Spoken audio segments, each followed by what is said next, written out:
After George Washington chased the British away from Boston, everybody pretty much knew that the next big target was going to be New York. New York was a very strategic area, mostly because remember we've talked about Boston, how there was a lot of people that were fighting for America in Boston, right? It was kind of one of the hotbeds of rebellion.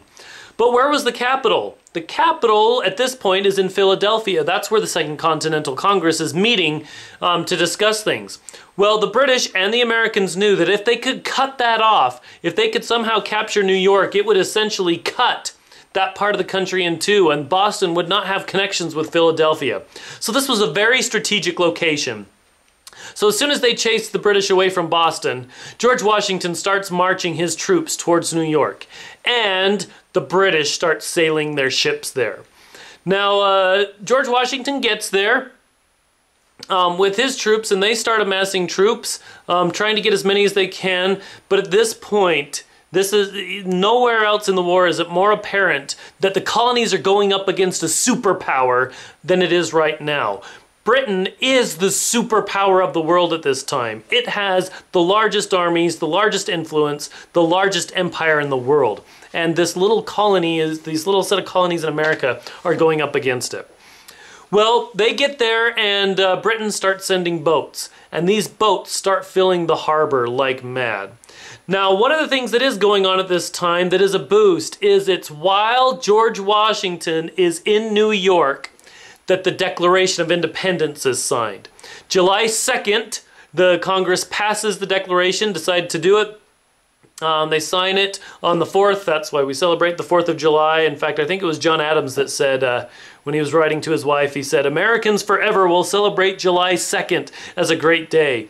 Well, he was close. We don't celebrate July 2nd. We celebrate July 4th. But it was at this time that the Declaration of Independence was signed. It was sent to George Washington. George Washington had it read to his troops, and this was a big celebration. He had it read to them so that they understood what they were fighting for. And now, for the very first time, these are not colonial rebels, but these are soldiers of the United States of America. That's a big shift. It's no longer colonies. America has declared its independence, and they are fighting for their own nation. They have a big reading of it. It's read in the square. They actually rip down the statue of King George that's there and say, "No more do we have King George.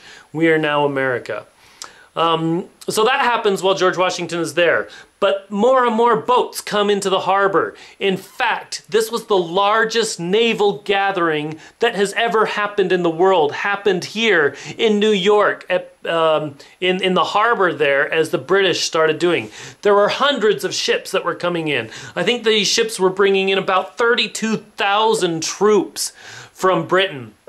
And here was George Washington's army, weak and unskilled as they were, just waiting and wondering when are they going to attack. Well, it takes until the end of August. They're there all summer.